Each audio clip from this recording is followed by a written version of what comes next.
Good afternoon, everyone. Welcome. Bienvenidos a las Charlas con Café. Thank you for joining us. We have a very special guest today.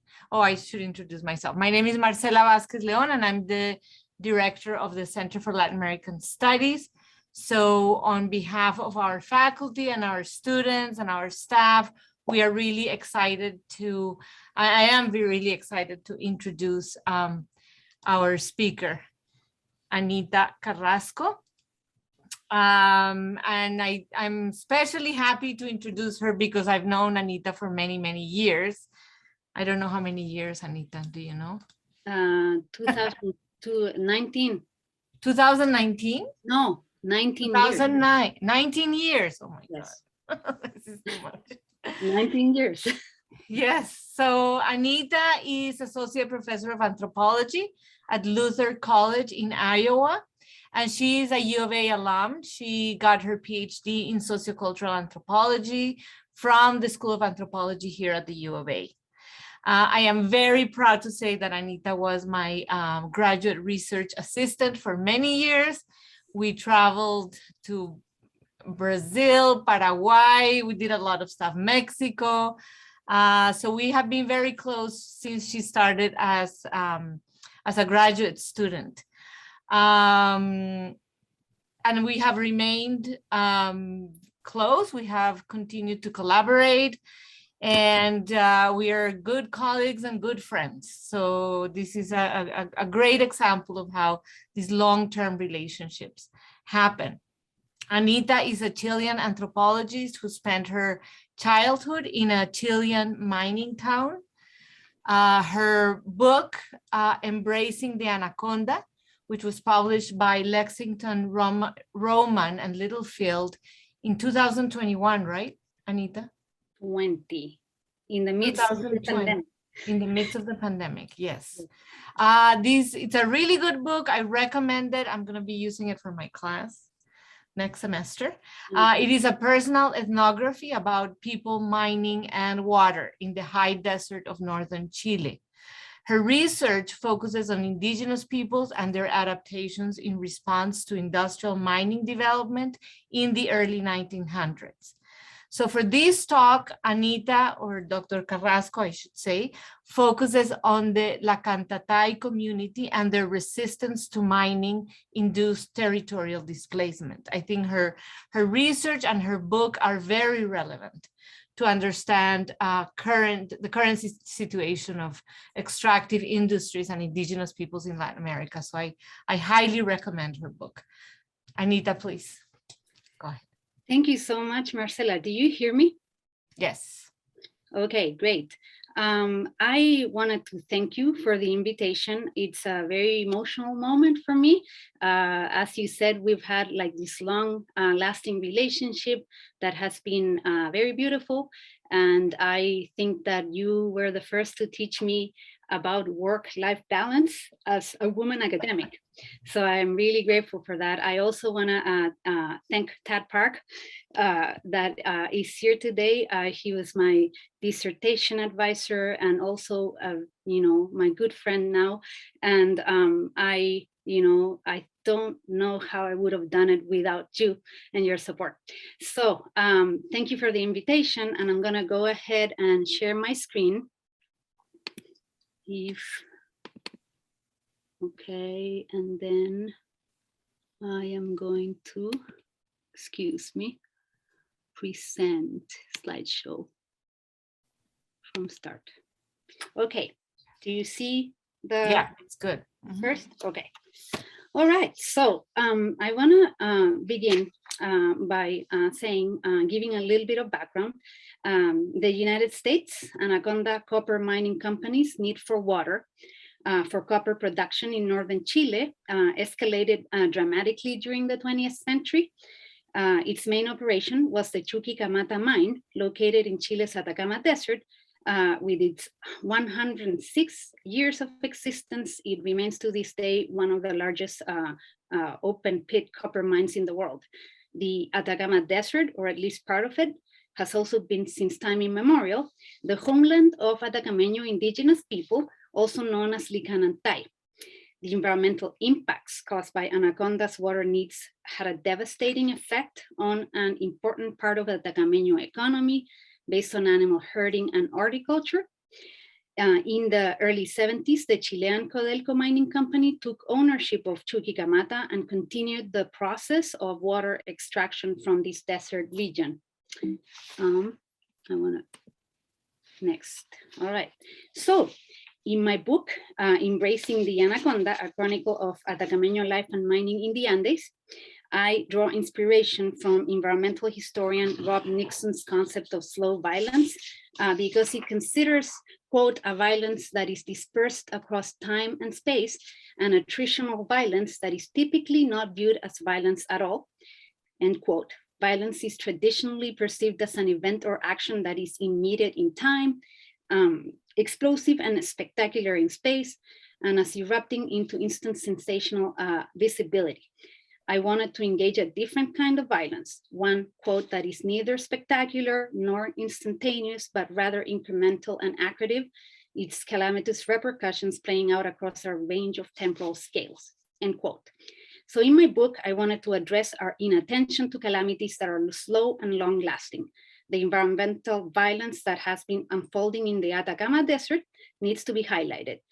To do so, I offered different ethnographic case studies in which the common theme that emerged in mining company indigenous community relations was, you guessed it, water. In today's talk, next slide here. In today's talk, I want to focus on a specific case study, the community of Likantatay. But before I tell you about this community, I want to give you a brief historical tour of the geographic setting and the history of mining-induced territorial displacements of indigenous peoples in this Andean region. This is an outline of my talk, so you know where I'm at as I go along, and then you know what to expect. So I already covered the first point. Now I'm going to talk about this historical overview of the Atacama Desert and the presence of mining, and then I'm going to dive into the case study, Likantatay. I am going to give you more in-depth understandings of their fight for water, and I'm going to end the presentation with a story about Don Humberto that you'll get to know. So there you go. So the words that follow were written by William Rudolph, who was chief engineer of Anaconda Company in the 20s and later in the 1940s and 50s. In my talk, his text is juxtaposed with the magnificent photographs he took of this desert and its people as he described them in a personal diary he wrote in the 1950s. So associated with this image that you see here, quote, these are Rudolph's words. The Atacama Desert of northern Chile is one of the most arid, if not the most arid deserts in the world. At these parts of this desert, which lies below 10,000 feet, it rains only about once in 7 years. At some places, there is no record or no recollection that it ever rained at all. Next image here. It is my thought to tell you something of the climate which has made this region such a barren desert, and then to go on to tell you how nearly 200,000 people have come to live in this desert, and then to say something of that essential ingredient of life in the desert, water, and then to speak of little Indian villages which are making a last desperate effort to survive at a few oases in the desert.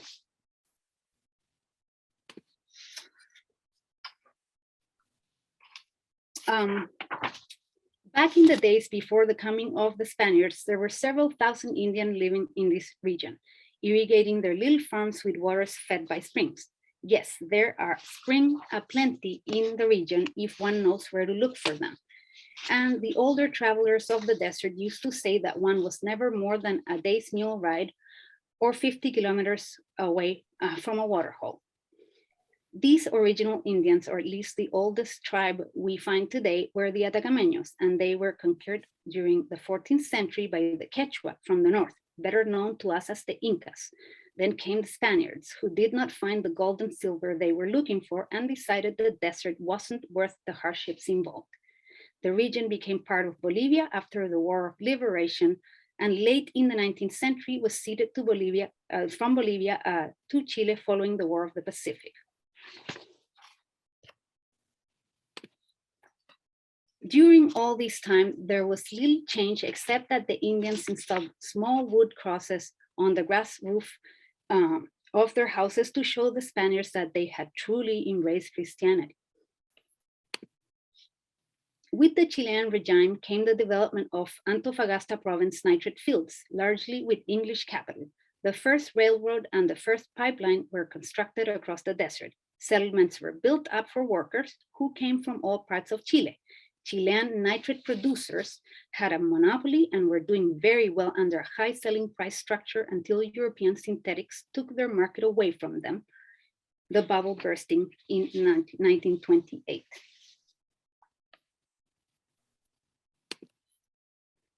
Meanwhile, the Chuquicamata copper deposit had been discovered and a process developed for beneficiating the ore. The Anaconda company took over from the Guggenheim interest in 1923 and began a long series of investments for increasing plant capacity, including the construction of a $150 million sulfide plant during the 1950s. The proven reserves of copper minerals at the Chuquicamata deposit were found to be greater than any known. With increased copper production, population doubled and doubled again, and within little more than 50 years, a few square miles of desert hillside have been transformed into a mining establishment employing 6,000 people and a modern city of 25,000 for families. Now, as to that prime necessity in the desert to make all this advancement possible, water. Over 100,000 tons per day of this water have now been placed in pipelines for transport to Chuquicamata, the nitrate field, Antofagasta City, and other population centers. These pipelines range up to 200 miles in length. Steel pipe has been used throughout. When Chuquicamata's first pipeline was being planned, the idea of using wood stave pipe was discarded because of, quote, those travelers of the desert who might shoot a hole in a pipe to obtain a drink of water. There were some rough characters on the desert trails of 40 years ago.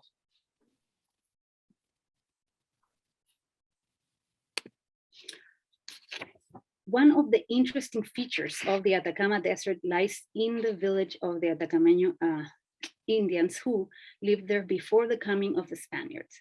They were farming people, and their irrigation canals were cut into the steep canyon walls with stone aqueducts spanning intervening ravines, truly engineering marvels of the day. These people needed only two things to support their way of life, their llamas and their water. The llamas were beasts of burden, besides furnishing weakened meat. The waters supported dry farming, corn, wheat, alfalfa, and some fruits and vegetables. They lived on a community basis, and their remaining pueblos ranged in size only up to 300 people, many of whom are away in the mountains at certain seasons where their animals are grazing.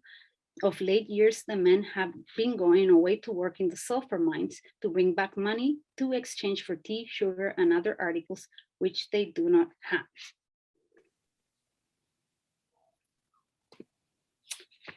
These Atacameño Indians of northern Chile have one point in common with the Quechua who conquered them.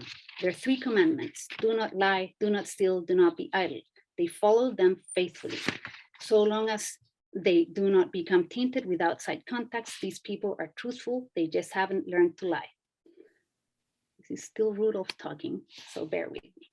As for stealing, a stock of canned goods was left behind at the village of Santiago de Rio Grande by a Chuquicamata survey party at the close of the First World War.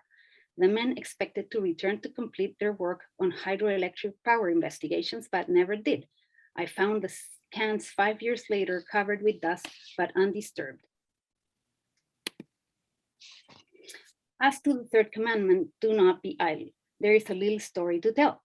Back in the 20s, we found that our pipelines were losing capacity due to modular incrustations building up on the inside. So we began cleaning them by running rubber balls with brass studs through them, carried by the force of water.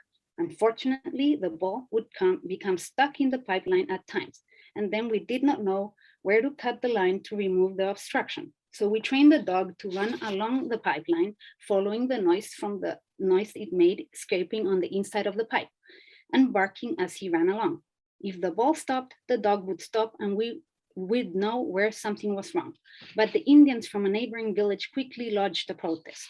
They could serve us as well as the dogs, even though they couldn't bark. And besides, the religion commanded them to work, which the dogs did not. The Indians got the job. Nowadays, the cleaning apparatus is followed in a jeep, and Indian drives the jeep. End quote.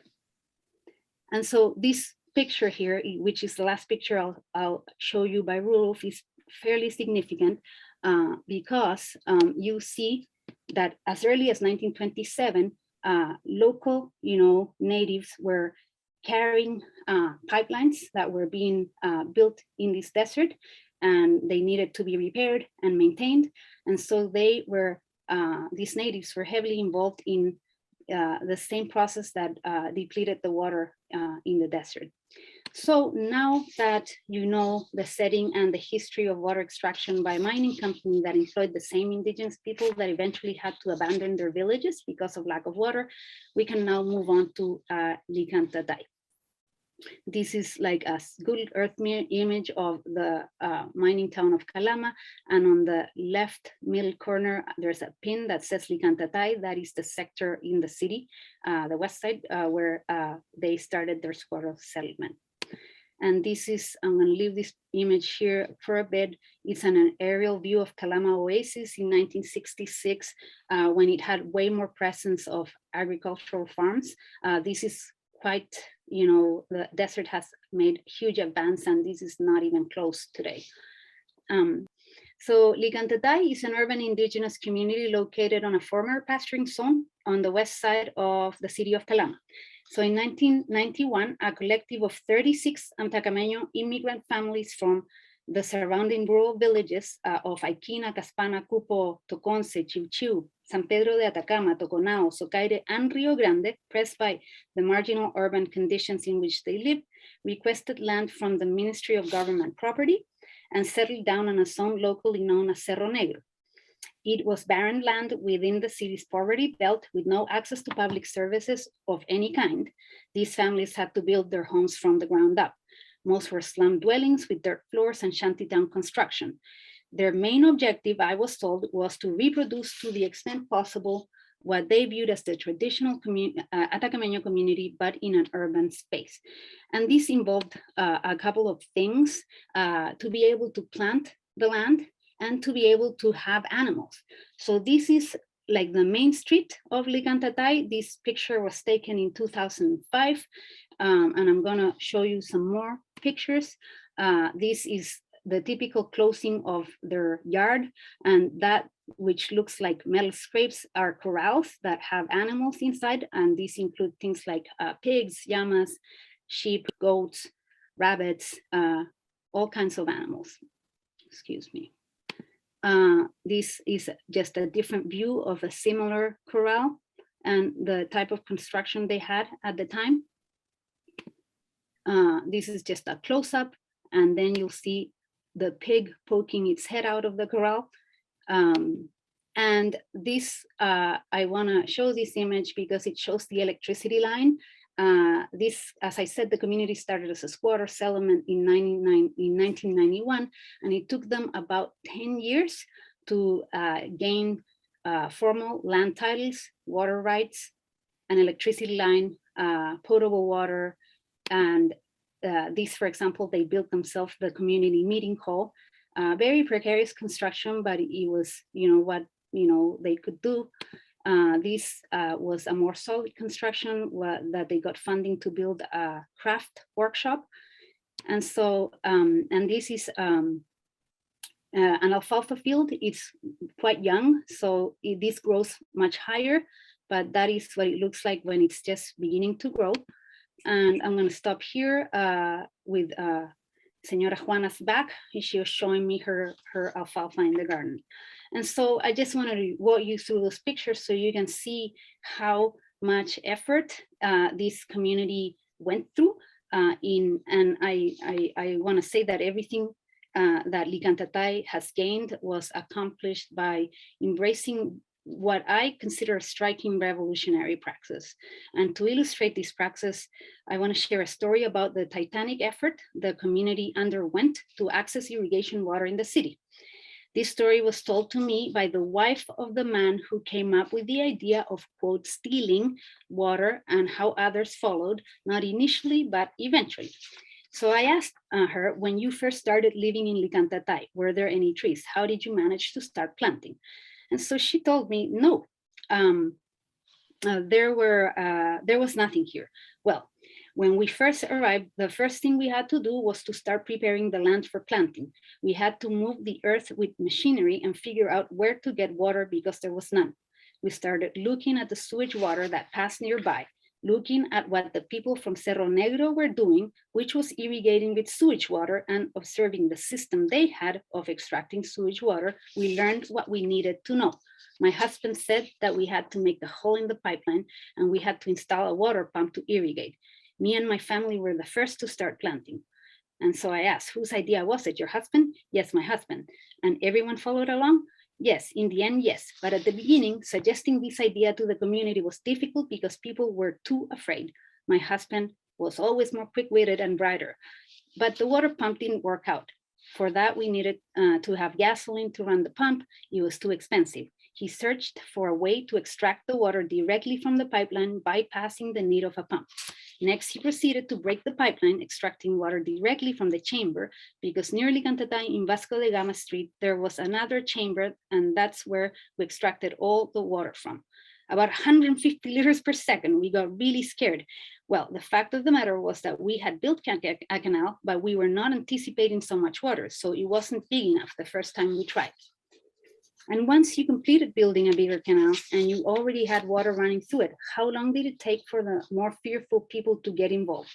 Almost immediately. For example, if we broke the pipe today and we channeled everything and then the water arrived to my plot, by then there were already 7 or 8 bystanders checking out how it was working. Because in the end, that's the thing. What happens is when things finally work out, people jump on board. End quote. Now, my dear virtual audience, you may be wondering, as I did then, how much time elapsed before Likantatay got caught using the public sewage water. So this is what I was told. Quote, shortly after we were caught, sanitary authorities came, they forbade the use of water, of sewage water for our crops, but the community could not sit idle. We needed to survive. And so what did they tell you, I asked. They warned us about hepatitis, that the water was not suitable for crops, that the land we were occupying should have never been given to us, and that it was not apt for agriculture. But we were already hopeful. We had already prepared our plots of land and we had built our houses. What else were we gonna do? Anyhow, it was prohibited. Back then, the community leader knew that the families were in such harsh financial need that he went ahead and suggested we break the pipeline again, just in another section. People continued irrigating. This time it was serious though. There were arrest orders and the police was looking for the community leader to take him to jail. He had already been given a friendly warning by a policeman he knew, so he went into hiding. We insisted to the authorities that we were not planting lettuce or products to be eaten raw by humans. We argued that we were only interested in food to feed our animals like corn and pasture. We were being careful. It was not huge quantities of produce, so we were not going to cause problems for Calama City. We argued that we were organized, that we had an irrigation shift system and all. Finally, they gave us a provisory authorization to continue irrigating. A couple of years went by, and another year and another, and people got used to the system. However, in private conversations amongst ourselves, a common feeling we shared was that it was an immense humiliation the state was committing against us. We were having to irrigate with sewage water because we had to migrate from our villages because the mining company Codelco and the water company Esan took our water. And there was not enough left to continue farming in our villages. When we tried recovering a space here in Likantatay, to be put in the position of having to water our crops with sewage water was a disgrace. We left our rural villages because Codelco Mining Company took our water, and here we were fighting for water with shit, end quote. Community members experienced constant humiliations because of the prejudice the people from Calama City had developed against them, both for being indigenous and for using sewage water for their crops. For example, I was told, quote, when we went to the farmer's market in Calama, the sellers would yell, "Choclos Calameños," but they're not from the ones from Likantatay. They are not sewage corn. These are from Chunchuri, from Lavanda. They're not from Likantatay. This is the kind of discrimination that they went through, and they were identified as the ones who irrigated with sewage water. They faced similar problems when they tried selling their pasture. People would refuse their product and say, that grass is irrigated with sewage. So now I want to kind of dive into more details of this fight for water. So Likantatay managed to irrigate with sewage water for 10 years before losing this important source of water. And this loss was actually devastating for them. Their agriculture production went down 50% because, as you can imagine, the sewage water had the fertilizer incorporated. However, the loss motivated the community to try purchasing water rights from the Loa River that was about 2.1 miles away from their land. To their fortune, they were successful, and on May of 2002, the National Corporation of Indigenous Development, CONADI, through their Indigenous Water Fund, normally distributed the money to attend the water needs of the different ethnic groups in the entire country, including Mapuche, Aymara, Rapa Nui, and Quechua, to name a few. However, that year, CONADI made an unusual exception and used the entirety of the fund that amounted to roughly $758,000 US of 2002 to purchase 52 liters per second of superficial waters from the Loa River exclusively for Likantatay. So the community was determined. They were really in urgent need to irrigate their land. 5 months had elapsed without watering their crops, and their alfalfa was drying out. So in August of 2004, they started the construction of a canal to bring this water CONADI bought for them to their plots. There were several community members that had worked building pipelines for the mining company when it was owned by the gringos from the 20s to the early 70s. Back then it was called Chile Exploration Company, also known as Anaconda, as I mentioned earlier. Their parents or grandparents had the know-how of dealing with pipes, and evidently as farmers, they were competent builders of canal-related infrastructure. They had to summon this knowledge to make a number of decisions, including tracing the route that the canal would follow, which is in this map in front of you, designing it, measuring the slope in the different sectors, negotiating with different farmers to get permission to go through their properties, and the list goes on. All the work was done on a community basis every weekend between August of 2004 and March of 2005. They all attended, not skipping a single day of work. At the end of March of 2005, people tested running water through the entire extension of the canal with favorable results. To their relief, the water made it to Likantatay. In total, the community had to raise the amount of approximately US $50,000 to cover all the costs associated with the building of the canal. This included labor, materials, transportation, and gas, to name a few. One of the community members remembered with great emotion all the obstacles they had to overcome to get support and financing from the local government authorities to build the canal. Alicia told me the following, quote, "The difficulty of moving 102 pipes weighing 1,000 kilos each, located 45 minutes away, of having access to the public organizations involved in the issue as INDAP, CONADI, the GEA, Hydraulic Works, to finance this project for us was complex. First, we needed to show that the purchase made by CONADI was the right decision. That is to say, yes, you were benefited by the state, they told us, but now how does the water reach your community if the Loa River is in another location and there is no proximity?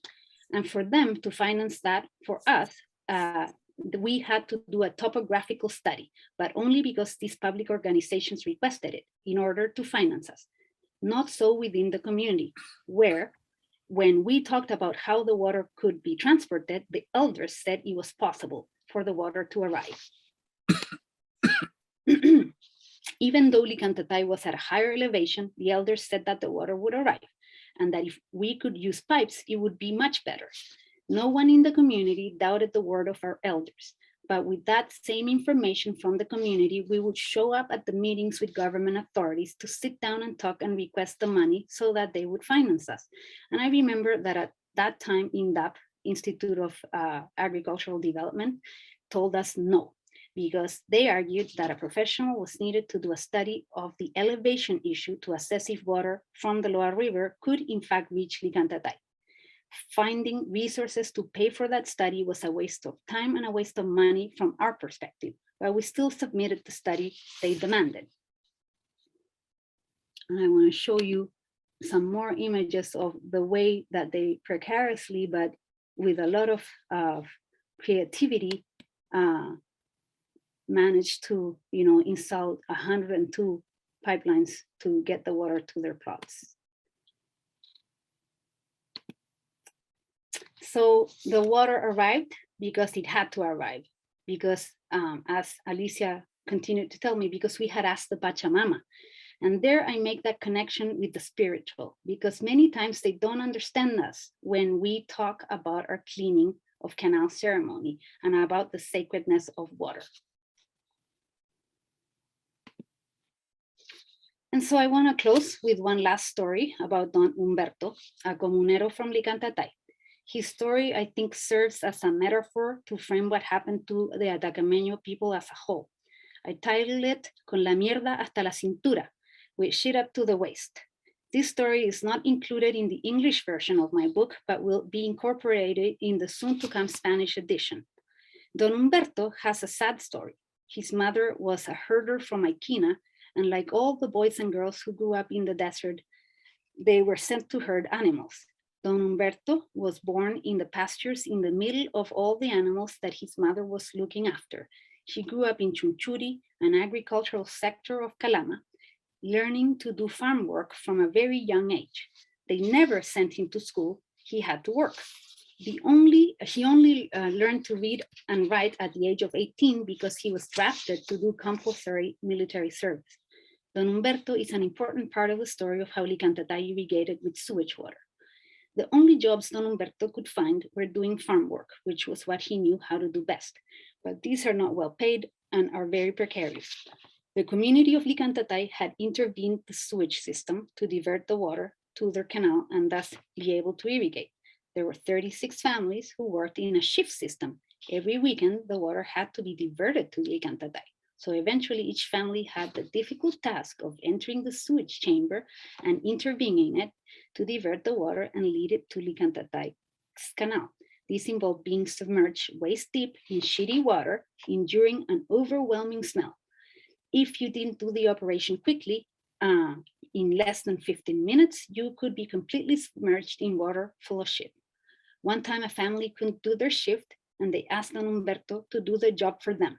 And so several more families began to ask Don Humberto to replace them on their shift in this unpleasant task of installing the sluice gate, and they paid him a little money for doing the job. And so eventually this way, Don Humberto became the official person in charge of installing the gate. At the end of 2021, I had a Zoom interview with a community member from Likantatay who had a close relationship with Don Humberto. And he told me the system that the elders had designed and how it worked. Ricardo. A community member made a 60-centimeter gate that had hinges. So Don Humberto's problem was to go with that gate and get into a sewer chamber that had a diameter of 1.5 meters and a depth of 1 meter and 80 centimeters. That was located about 400 meters from Likantatay. So there he had to install the gate. When installing the gate, the flow of water was blocked and it began to rise in level inside the chamber. So a hole was made in the chamber. Then the level rose and the water began to come out through the hole that was connected to the Likantatay Canal, a canal that carried water to the agricultural land of the community members.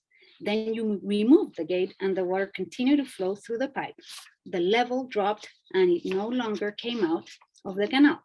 So Don Humberto's challenge was to get in the chamber that was full of water, put the sluice and get out quickly because otherwise the water would come up to his chest, and it was sewage water, so the smell was overpowering. And so I asked him, how long did the operation take? 15 minutes every weekend. Don Humberto was once caught red-handed at the gate. By the police, I asked? Yes, the cops. And they took him to jail because he was altering the camera. End of this interview. So eventually, Don Humberto was released from jail, but that was one of the risks he ran. Don Humberto's wife repeatedly told him, don't go into that water because you're going to fall apart. No te metas en esa agua, te vas a deshacer. To which Don Humberto always replied, I'm not going to fall apart because I'm hard, I'm strong. And that's how the Atacamenos are, strong. In those years, they were up to their waists in shit. Today, the contamination from mining has them up to their necks in shit. However, they continue to resist. And history has shown that the Atacamenos do not fall apart, they adapt. Y quisiera repetir esta última oración en español porque suena mucho mejor. Y sin embargo, siguen resistiendo. Y la historia ha demostrado que los atacameños no se deshacen, se adaptan. Muchas gracias. Okay. Thank you, Anita. That was great. We have some time for questions. We have about 20 minutes, a little bit less. So I welcome people to ask questions or comments or to put them on the chat, whichever is better.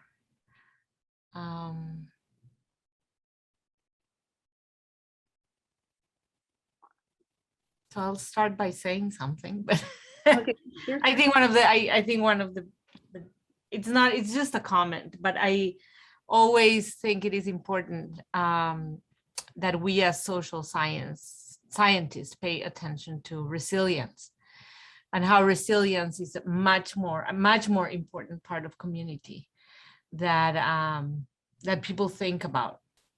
And I think you do a great job in showing that how little by little and in very humble ways, people actually are stronger than we think. And I think Native American populations, indigenous populations in Latin America are a testament to that. And we forget that despite all the blows, they're still there with a lot of knowledge, a lot of understanding that we totally take for granted. So thank you for that, Anita. It's important work. Thank you, Marcela, for your, I totally agree with you. What can I say? Okay, anybody wants to ask a question, a comment, bring something parallel that they have seen in other mining communities? Because I know some of the people here do work with mining communities. Bessie has a question in the chat. Okay. Where's the chat? I don't see it. I can read it here. Read it because I don't see the question. Okay. Bessie says, was there ever knowledge regarding any health impacts due to the water that was taken from the pipes to irrigate crops? Or what were the health impacts? I mean, I asked that question and people didn't consume these things. They gave this food to their animals. And so this area is, the land there is very high in salt content. So it's very hard, at least in the outskirts of Kalama, to grow anything well other than alfalfa and corn. In some of the interior villages where they have access to like alternative streams and different kinds of qualities of soil, they can grow more vegetables for human consumption, but specifically the people of Likantatay didn't personally consume the corn that they grew, but it was very important for their economic well-being because it provided food for their animals, and especially the alfalfa. If they had to purchase it to feed their families, like a badge of alfalfa would be like close to $5 or something like that. And so like by planting it themselves, they saved a lot of money. And so there wasn't, at least from their perception, I wasn't aware of any medical study, but from their perspective, they never experienced like health issues that they themselves associated with irrigating with that sewage water. And it's interesting because they had to manipulate it, you know, like I remember the story of a friend from Likantatay who, you know, would cry sometimes when she remembered that her mother had to literally stick her hands in, you know, to lift, you know, a little gate that she had in the canal inside her plot to let the water come in, and stick her hands in this water full of poop, right? And so, you know, from our perspective, I'm sure that there was some, you know, that was problematic health-wise, but there wasn't any, people didn't talk about it. We have another question from Allison Ball.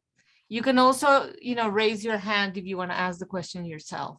So Allison asks, did you spend the early part of your life in this community? And can you tell us more about what your life was like at that time? Sure. I spent like the early part of my life in a mining town called El Salvador, which is in the 3rd region. So it's in northern Chile, but it's this community, Likantatay and Calama, is further north. So I grew up in a desert in a mining community that had also been owned by Anaconda, by the American corporation. And I lived there from about 5 years to when I was 10. And then my parents migrated to Australia, where I learned English. I lived there for 3.5 years, also because of my dad was a geologist. So he worked in a mining company in Australia for 3.5 years. And then we came back to El Salvador. So I grew up in the Atacama desert, but this region that I studied for my dissertation was further north. So I think I had a connection with the area, and I had an interest that was maybe psychoanalytical to the issues, but I didn't grow up specifically in Kalama per se. Mm-hmm. And then I see another question in the chat that now that I opened that it says, why did you, this is Lauren Bander, why did you choose water as opposed to other issues impacting the community as the major theme of the story? Oh, this one's gonna be funny. Tad and Marcela are gonna laugh. So like I was, you know, I had kind of like a big, you know, scope. When you say I'm gonna study the environmental impacts of mining, that's a pretty big, you know, a pretty big thing. And so I went there, you know, to kind of explore, you know, initially when I began my dissertation work, you know, to kind of see what I found. And I would send emails to my dissertation committee within kind of the anxious emails when you're beginning your fieldwork, and kind of sharing what things I was encountering. And Professor Greenberg, actually, he's not here probably, but you'll be recorded. He said, by the looks of the picture, I would look at water. And so in Chile hay un dicho, más sabe el diablo por viejo que por diablo. You know, the devil knows more for being a devil than for being old, something like that. And so, and then like everyone I talked with talked about water. So it would have been very strange for me to ignore, you know, what everyone was talking about, and what everyone felt was the issue. And so that actually helped me very quickly narrow down the scope.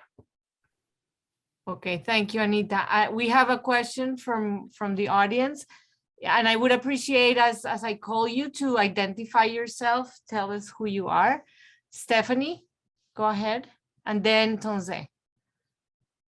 Hi, Anita, thank you so much for your incredible talk. It was super fascinating. I love the focus on the ways in which they sort of, like, as you put it, the sort of radical political praxis of everyday life and trying to reconstitute life and find modes of survival. I'm sorry, I forgot to introduce myself. Yes. I'm a faculty member in the Latin American Studies Department, and I'm also an anthropologist in the anthropology department. And I work in Peru on issues of mining and toxicity. I worked in primarily in a smelting community, La Roya, you may have heard of. and also at the port of Callao, where the issue of lead toxicity became the sort of political focus of both some locals as well as environmental groups and human rights organizations. And they were really foregrounding the topic of health in their political praxis. So sort of I sort of write about it as like a changing shift from like environmental issues primarily and to ones that focus more on health and human rights in relationship to toxicity of heavy metals.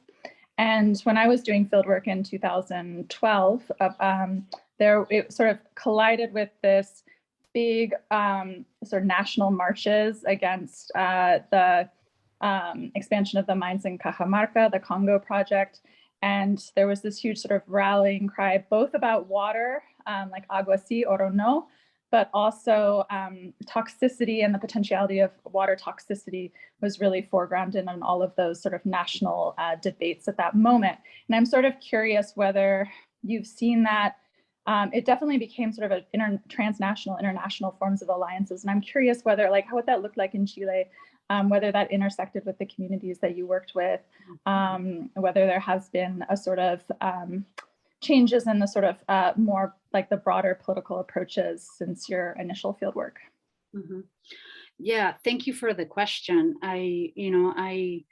As I was hearing you talk, I was remembering, I read some about, the happenings in Peru, and how massive the protests were. And I think that the area that I studied in Chile is like a very different beast, just for in the sense of the scale, right? The scale of the population that's affected. The community people, the Atacamenos people are, they don't pass 4,000 individuals. They're like dispersed in different villages. And I would say that other people in the country think of them as quite passive in terms of their response. They're not confrontational. They, when they do have an awareness of activism among other indigenous communities, they think of the Mapuche as a source of inspiration. In Chile, for example, there wasn't something like the Oxfam America program of extractive industries, right? That they kind of guide activism and they offer resources. There was nothing like that. There was like an environmental group, but it was always focused on the Mapuche. The Mapuche like suck up all the energy. And so like it's interesting because one thing that I've been told a lot about my research is finally someone wrote something about someone different than the Mapuche. Yeah. So I mean, if I compare like what I read, about the magnitude of the protests, in Peru, and I compare it with what's going on in Chile, like Chile, what's going on in terms of explicit resistance is quite not there. It's not where, at the level of what's happened in Peru. And so I don't know if that answers your questions. I mean, we could talk about it later, but I think it's a very interesting comparison. What pushes people to be more aggressive, about, their contestation versus like a more, a different approach, like Likantatay. It's not that they're not resisting, but it's 36 families like that came together, from these different villages and said, what is the most important thing for us? We want to keep, continue our connection with the land because the Pachamama is sacred and water is sacred. And how are we going to do it in a 4x4 wall, like crowded in a city, if we don't have space, right? Land. And so I guess the goals were a little different, but the context is very different too, I think, in general. Yeah, no, that's super interesting. And yeah, we'll have to, I look forward to Yeah, but it's really interesting to see why you have so much protest in Peru and so little on the other side of the mountain. Yeah. Thank you Okay, so much. thanks for that. The next question is from Tonze. If you can identify yourself, Tonze, tell us who you are. Sure. My name is Antonio Jose. Hi, Anita. Hey, it's so good to see you here. Yeah. My name is Antonio Jose Bacelar da Silva Tonze. I'm faculty too in the Center for Latin American Studies. And more than that, Anita and I were in the same program. Yeah, UOV, right? So Anita, I have some of my students, I teach a methods class, qualitative methods class in anthropology. So I'm going to ask a methodological question. I have some of the students are here attending your talk, right? Okay. And you use a lot of images. And right now in the class, we're studying like how, the use of images in research, blah, blah. So could you talk to a little bit about your choices, how you use them? Because I saw they were really powerful images that you really gave us some kind of a window into your work, right? Can you, what would you share with them about your use of image? Mm-hmm. Okay, yeah, I have a very, I have a very kind of, I think, a very personal approach to image use. Like as you were talking, I just remembered Jason de Leon's Land of the Open Graves and the kind of like controversy that arose because he photographed the body of a dead migrant woman called Marisela, right? And she was dead, right? So you can't get consent from a dead person, even if family give you consent, somebody gives you someone else gives you consent, the dead person cannot give you consent. And so like he anyways published that image in the book, claiming that the impact that the image was going to have overweighed the negatives, right? And so when I think of something like that, obviously it's an extreme example, I always had an approach to photographs because I'm not a visual anthropologist, right? To photographs as they needed to be organic. I mean, they needed to arise from the situation. It needed to be, I felt very uncomfortable telling someone, can you stand there and I can take a picture of you? If we were hanging out, right? In a community ceremonial, or, you know, I was walking them in the fields and it was a spontaneous thing, then I would, you know, take pictures with my camera. But the images you saw in my presentation, the black and white images, I actually found by chance. It was the images, as I said, that the chief engineer of Anaconda took. And so I remember I interviewed this Atacameño from this place called Estación San Pedro. And he asked me, do you know Bill Rudolph? And I'm like, no, he was the first one to mention this engineer. And he said, because my grandfather used to say that this gringo would come and he would take a bunch of pictures. He loved to take pictures. And I think his pictures are somewhere. So if you ever run into his pictures, please let me know and bring them to me because I really want to see them. And so like I forgot about it. And then other people started mentioning Rudolph and a guy called Mitchells too, who was another engineer from Anaconda. And so I did an online search and it showed that 83 of Rudolph's images were held at the American Geographical Society library. And so I contacted the librarian and she shared these images with me. And in the process of sharing the images, she said, hey, you know, coincidentally last week, his daughter, who is very old, contacted me because she wanted help in identifying some people in a photograph. So you should contact her. And I wrote her a letter because she didn't have email and she lived in Hana, Hawaii. And 2 weeks later, she calls me and says, I have 4 boxes of documents in my garage, you know, with documents that my father wrote. And it includes personal diaries, chronicles he made, and he was a very thorough and systematic writer.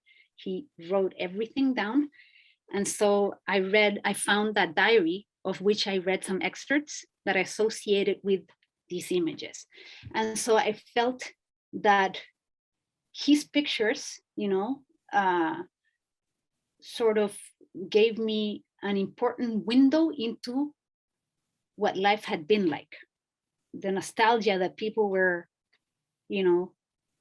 expressing, was very much reflected in those images. And then the other pictures, the more contemporary pictures you saw about the canal, Likantatay is a very organized community, and they document everything they do, and that included pictures. So one of the community leaders shared the best pictures he had of the work that they did for purposes of presentations with me.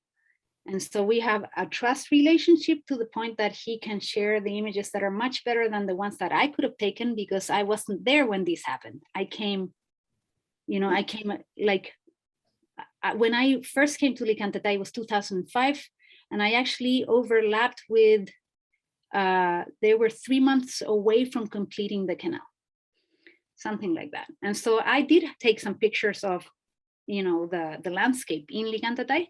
Well, those were the ones that I showed you first. And so I think images are really important. I think we need to incorporate them in our work if we can, but I think we also need to be very careful with how we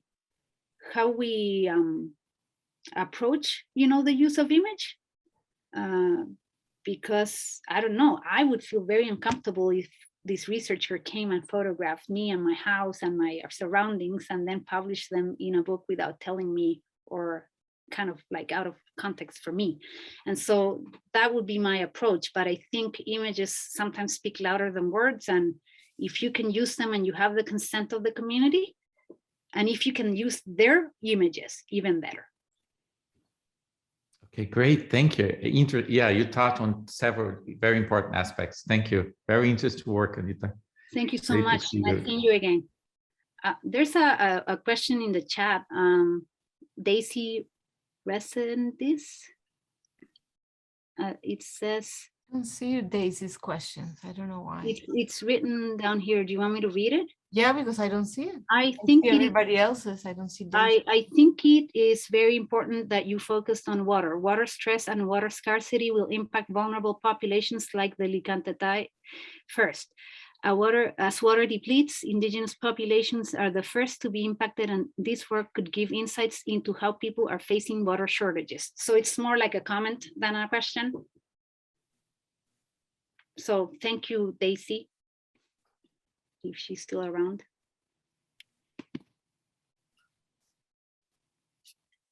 Yes, there she is. She said yes.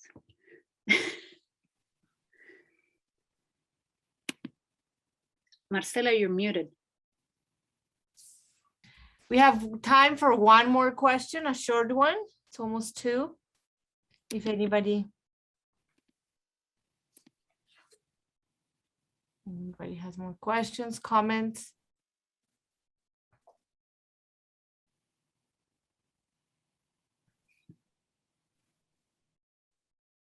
Okay, so yeah, there is one question. Stephen Paur, I don't know how to say your last name. It's on the chat. I just wonder if the effects of climate change, that's a good question, are being seen yet in terms of aridity of desert there, etc. Is that a factor at all yet?